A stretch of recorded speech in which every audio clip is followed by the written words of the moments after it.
But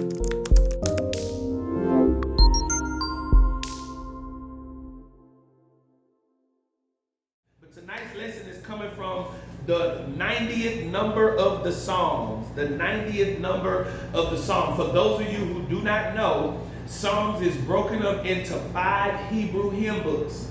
And so we are coming out of the 4th division. Actually, Psalm number 90 is the first Psalm in the 4th division. All right? I don't want to confuse you, but there are 4. It's broken up into 5 different books. We are coming out of book number 4.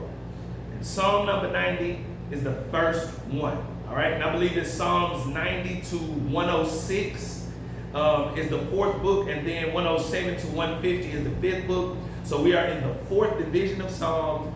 Psalm number 90. One of the things that stood out to me that some of you may or may not know is that this particular psalm was written by Moses. This particular psalm was written by Moses. And I bet you didn't know that there are other people besides David that wrote in the book of Psalms. Yeah. And that's one of the reasons why I love Psalms, because Psalms are not just by David. A lot of book number 3 was written by a man named Asaph. So that's just good Bible knowledge for those of you who enjoy reading and studying the word. But tonight we are in Psalm number 90, and I'm reading out of the New King James Version. So for those of you who had the King James, some of your words may be different. Yeah. But I want us to watch and pay attention tonight of what Moses is saying to God and what Moses is saying about God. And I'm going to try to bring us all up tonight so we can get a better understanding. All right? Psalm number 90, a prayer of Moses, the man of God. Yeah. Lord, you have been our dwelling place in all generations. Before the mountains were brought forth, or ever you had formed the earth and the world, even from everlasting to everlasting, you are God. It sounds like praise, right? You turn man to destruction. It sounds like a turn there. And say, return, O children of men. For 1,000 years in your sight are like yesterday when it is past, and like a watch in the night. You carry them away like a flood. Them being who? Who are them? He's talking about Israel. Yeah. They are like sheep. He's talking about Israel. In the morning, they are like grass which grows up. Yeah. In the morning, it flourishes as it grows up. And in the evening, it is cut down and withers. For we have been consumed by your anger. I want you to pay attention to the switch from verses 1 and 2 to how it kind of leads into something that's kind of, it sounds a little bit different. For we have been consumed by your anger, and by your wrath we are troubled or terrified. You have set our iniquities before you. Yeah. Our secret sins are set in the light of your countenance. For all our days have passed away in your wrath. We finish our years like a sigh. The days of our lives are 70 years, and if by reason of strength they are 80 years, yet their boast is only labor and sorrow, for it is soon cut off, and we fly away. It sounds like that Moses was expecting them to live beyond the 80-year mark, but I'm going to get you to understand why he stopped at 80. All right? For who knows the power of your anger? Yeah. For as the fear of you, so is your wrath. And this is where we're going to stop. So teach us to number our days, that we may apply our hearts unto wisdom. Can you say amen? Amen. All right. Tonight, I don't really have a topic, but something to think about is time to make some changes. Time for a change. However you want to word that, I want you to equate time and changes. It's time to make some changes. All right? And so I want to first point out, when we see the 70 and the 80, and I'm going to kind of bounce around, but I want us to get a good understanding tonight. This is Moses talking to God during the time that the nation of Israel, or let me say this, could be possibly during the time that Moses is speaking to God about the nation of Israel as they are going through the wilderness. Yeah. This is not on their way to the promised land. This is after God has told them to go to the promised land, and they decided that they didn't want to go. And God turns them around to go back into the wilderness, and now Moses is seeing the nation, and he says all of those people who are are 40 years old are going to die. They wandered in the wilderness. And this is why he stopped at 80 by reason of strength, 80 years. But he recognized that the people were not living beyond 80. Yeah. And we know that now because they wandered in the wilderness for 40 years, and at the end of the 40 years, after that whole generation had died, the next generation went over into the promised land. Yeah. But Moses takes notice here that they were only living to be 80 years old, and then if you read in there that Caleb and Joshua were the only two, and they were over 80. So those are the only two people that made it over 80. But I just wanted to point that out for those of you who are just kind of, Bible fanatics like I am. He took notice that people were dying. Nobody was living beyond the age of 80. Yeah. And so when he starts off talking about God, he starts off talking about the everlasting God. He starts off talking about how God is everlasting, meaning he does not die. He has no beginning and he has no end. And he compares the everlasting nature of God, the eternal nature of God, to the mortal nature of men. And I want to point out about that, one thing that I want to point out about that, I can't stay too long, but I want to point out that the eternal God in succession and connection to us who are mortal is focused on the things that are most important. And this is why it's important that you don't get caught up on things that are not important, like material things. I know that material things matter, but we cannot shrink an eternal God down to material things that pass away with time. But God is most focused on the most valuable things that do not pass away. And the thing of that is your inner being, your soul. What good does it profit a man to gain the whole world when the world is going to pass away and lose his soul, which cannot pass away? It's just going to transfer from one state to the next. And I want to point that out, that Moses recognizes that God is everlasting and that men are in time and we wither like grass. When he starts talking about the grass, he's making the connection that our lives are so short that we rise in the morning and by evening we are cut down. That life is very quick, the span of life. And I didn't understand it until I started. That's what my granddad used to say, just keep on waking up in the morning. Because by the time I got over 30, I look back and I realized, where did the 20s go?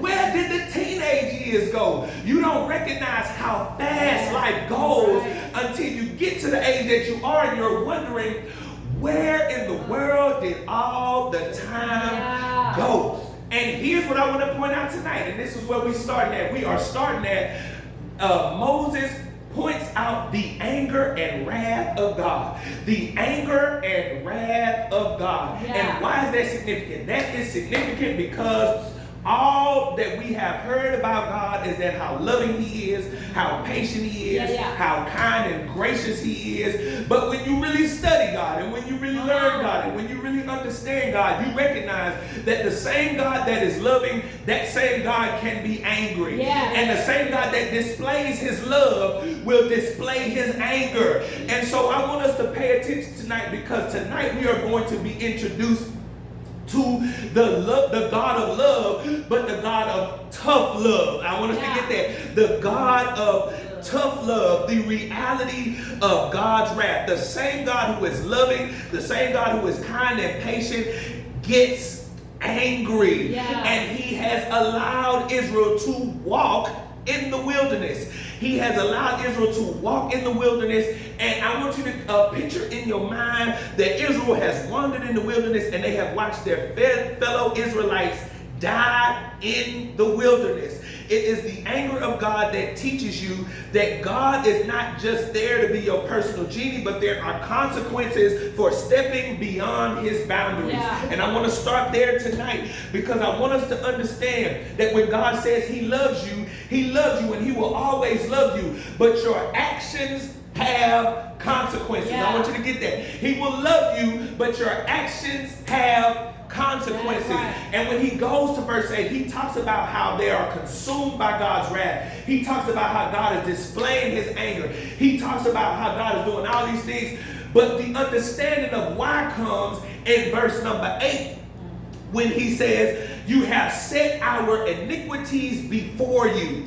You have set our iniquities before you. Our secret sins are set in the light of your countenance. And I want you to get this. I want you to write this down. This is our number one. That God sees the secret places in your life. That God sees the secret places in your life. And I want you to recognize that actions have consequences. And when I say that, even secret actions have consequences. And I want us to get that, because sometimes we only put the emphasis on the things that everybody can see. But in reality, he says our iniquities, and we're going to deal with iniquities, but he says our secret sins are set in the light of your countenance. This is how the old folks used to say it. They used to say it like this: what's done in the dark will come to the light.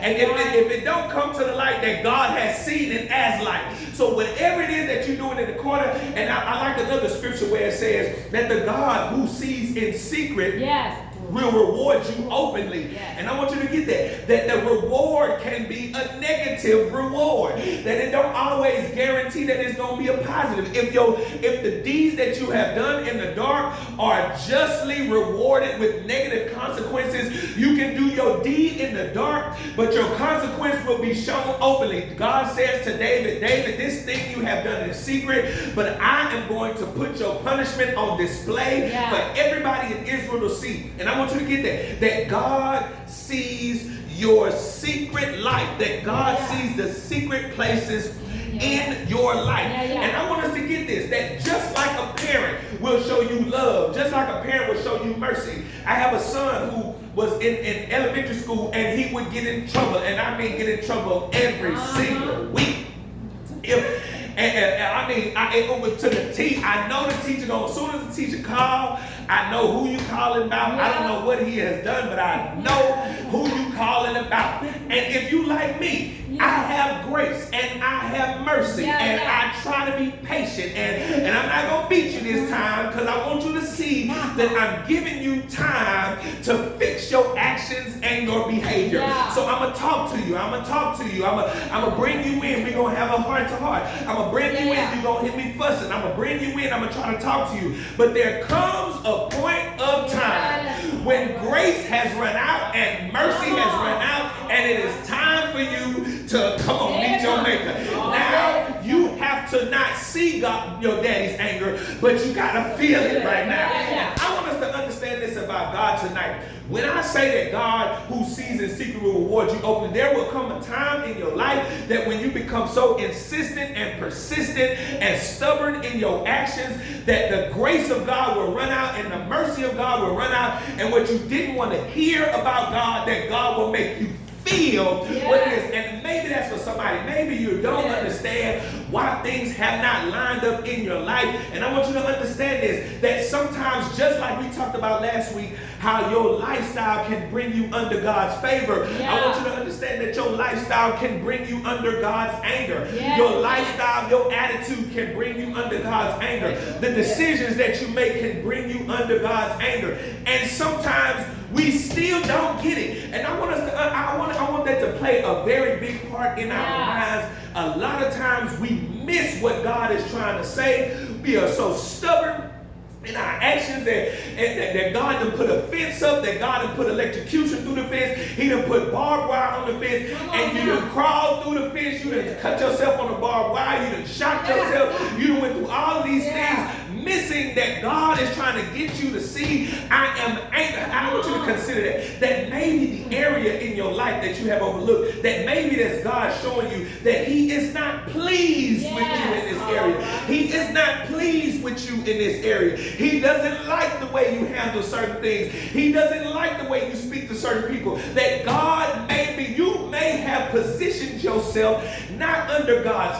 favor, but under God's anger. I want you to get this, that Israel is wandering in the wilderness because they didn't want to go forward. And God turns them around, and get it, he has already closed up the Red Sea. So there's no Egypt to go back to, but I will make you wander in the wilderness and make you bear the consequences of your actions. While you walk in the line of the principles of God, sometimes suffering comes to prune you. Sometimes suffering comes to develop you. But when you are walking outside of the will of God, suffering is not to prune you, but suffering is to punish you. And I want us to get that, because so many times we play the victim, right? So many times we play the victim like we're suffering for the will of God, when in actuality you're suffering because your lifestyle is out of line with the will of God. And I want us to get that the same God who shows his love will show his anger. And I want you to question yourself tonight: am I positioning my life under God's favor, or am I positioning my life under God's anger? And I want you to question yourself. God loves you, but he will leave you to bear the burden of your consequences. Moses is crying out to God in this psalm because he sees the nation being destroyed under the anger of God because they willingly chose to disobey. Get that? They willingly chose to disobey. When he says iniquities, these are things, and I want us to get this tonight.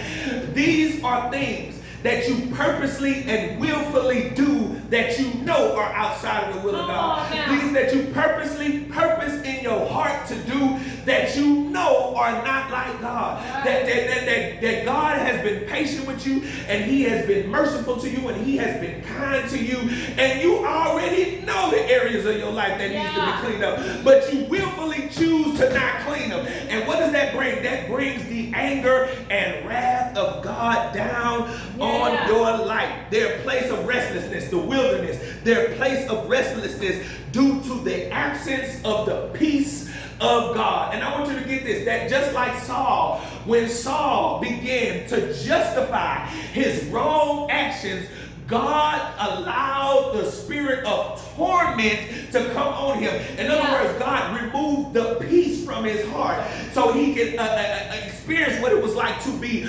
restless. And I want you to understand this, that when you get to the place where you start justifying what you know is wrong, you are positioning your life under the anger of God. And he removes his peace, he removes his presence, and you find yourself at a place of restlessness. And I want you to get it now. So what Moses, when he's talking about the anger of God, when he's talking about the wrath of God, I wanted to point out to you that the action, right? The action has consequence, that God sees the secret places in your life, and he will reward you for those secret places. And here's what we're making a switch at tonight, because the anger of God, this is what Moses is saying when he makes the transition, that the anger of God, he talks about the anger of God, but later on in verse 11, I got to skip down because I see the time. In verse 11, the anger of God teaches you to fear God. Who knows the power of your anger? For as the fear of you, so is your wrath. In other words, it's saying that people don't pay attention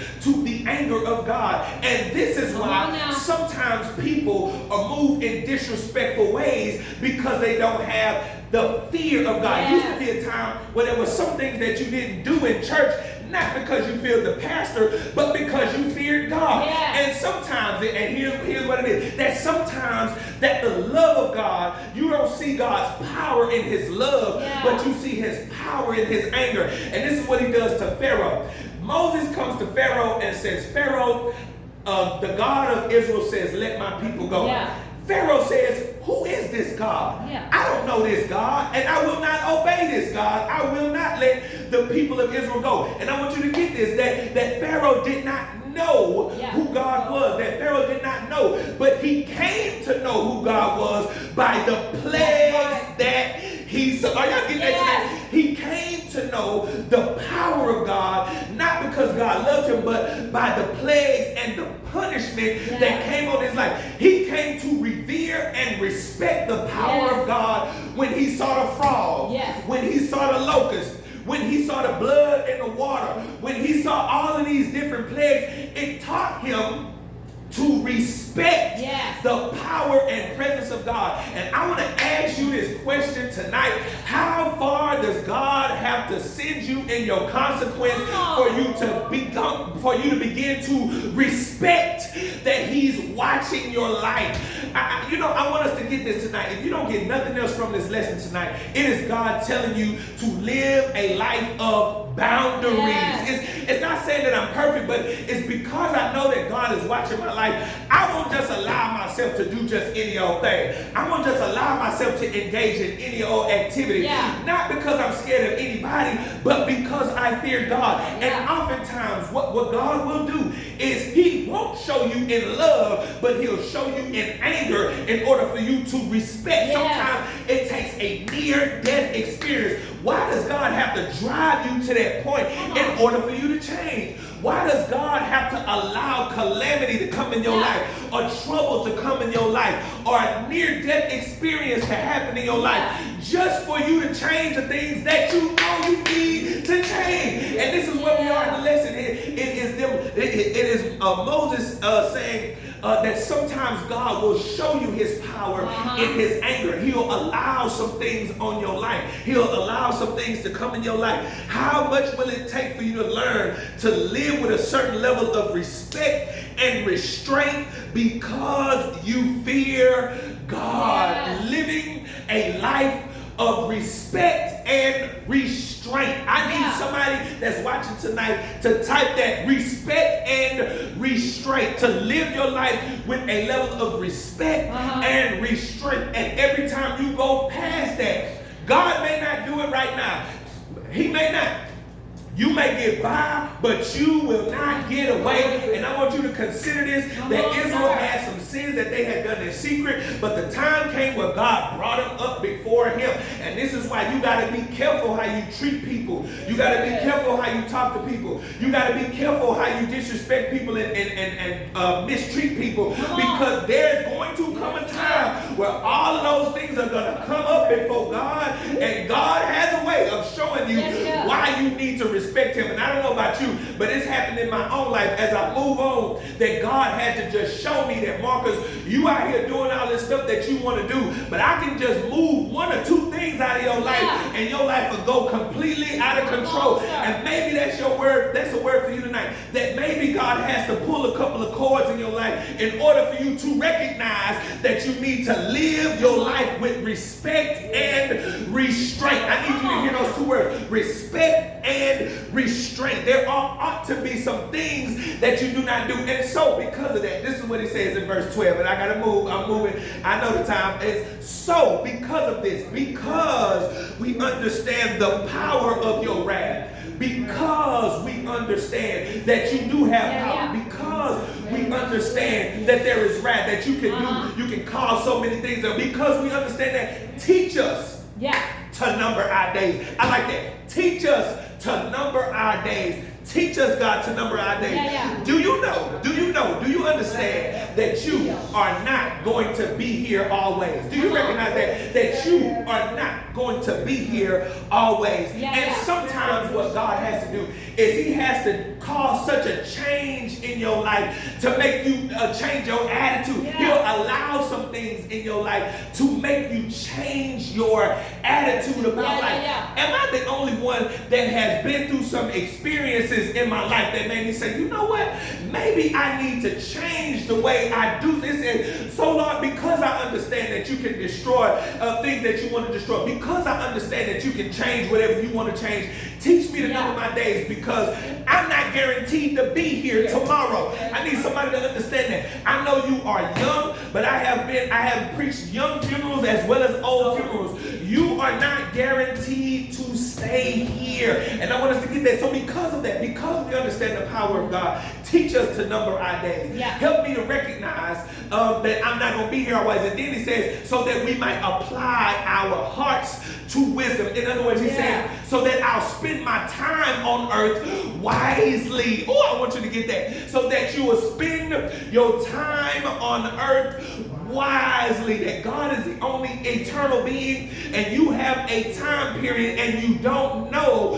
when your last day is. And this is what, at the conclusion of it, and I could have went on into how he goes after God's mercy, but he says, teach us to number our days that we may apply our hearts to wisdom, that we go after something that's worth going have you spent your life going after? What have you spent your life going after that we may apply our hearts to wisdom? What have you been applying your heart to go after? Has it been chasing your lust? Has it been chasing your greed? Has it been chasing your pleasures? Have you been applying your heart to go after things that are not worth your being? Have you been applying your heart to go after things that are not worth your time? The worst thing that you can do is come to the end of your journey on life and recognize that you have spent your life going after the wrong things. I want you to consider this for yourself tonight. Consider from January to now is the last day in August and we're going into September. What have you spent your energy going after? What have you spent your time and money going after? What have you spent your effort going after in 2022? I ain't talking about last year. I'm talking about this year from January to August 31st. What have you been applying your heart to? And I think that that's significant for somebody that's watching because so many times we allow ourselves to go after these altered state of consciousness. We try to get high. We try to get as drunk as we can get. We try to get, if you want to do that, that's fine. But is that all that you have been going after for the whole entire 2022? Because the time is going to come that you're going to look back over your life and you're going to say, maybe I should have applied myself to go after, come on, something that was worth my being. That I want you to consider that. What have you spent your time, energy, effort, and resources going after that we may apply our hearts to wisdom? And I want you to get this, that I'm not saying that there's nothing wrong with it. I'm saying everything has its proper place, but priorities should be in place before anything else. Teach us, God, to number our days that we may apply our hearts to wisdom. After you consider that you are only here a limited number of days, I want you to ask yourself this question. After you ask, what have I been going after since January? Then I want you to ask yourself this, was it worth it? Was it worth it? What have you been going after since January? And then the follow-up question is, was it worth my time? Was it worth my energy? Was it worth my effort? And some of you, when you look back over your life, getting high, maybe it was worth it, but it's not worth it to me. Maybe cheating people and manipulating people, maybe it was worth it, but it's not. And I want you to get that we may apply our hearts to wisdom. Was it worth your time? Was it worth your energy? And was it worth your effort? I want to look back and say, if I did spend too much money, I want to spend it towards a worthy cause. If I did invest my time, I want to invest it towards a worthy cause. And at the end of the day, after I know that I've been productive, after I know that I've gone after the things that I'm supposed to go after, then is the time that you want to do whatever you want to do. But has your life been consumed chasing your pleasures that are going to pass away, chasing your lust that are going to pass away, chasing the high that's going to pass away, a temporary buzz that's going to pass away? What have you been applying yourself to go after, or have you been applying yourself to the most important thing? To being a parent to your children, right? To being a good husband to your wife, to being a good wife to your husband, to being a good mother to your son or your daughter. What have you been applying yourself to? And I want you to ask us that we may apply our hearts to wisdom. You purpose to chase wisdom and the things that are wise and worth your time and existence. And when he says applies my heart, and I got one more minute, but when he says applies, it says that he has an aim, that he has a purpose, that he has a goal. And this is why I'm talking about it's time for a change, or it's time to change, because it's time to change from just drifting through life to actually applying yourself to go after a target. And I want you to get that we've got to come to a place as not just as Christians, but if you want your life to be different, if you want your life to be better, if you want your life to progress, I want you to understand that you cannot just allow yourself to drift through life, to drift through relationships, to drift through all these different jobs. You have to have an aim or a goal or a target or a purpose that we may apply our hearts to wisdom, to wisdom. I want you to get that tonight, because sometimes we apply our hearts to ignorance. We apply our hearts to stupidity. We apply our hearts to being angry. We apply our hearts to being mean. We apply our hearts to proving points that don't need to be proven. What have you been applying your heart to? Your days here are short, and they should be applied to something greater than lust and pleasure, an altered state of consciousness, that we may apply our hearts to wisdom. Come on, let's give God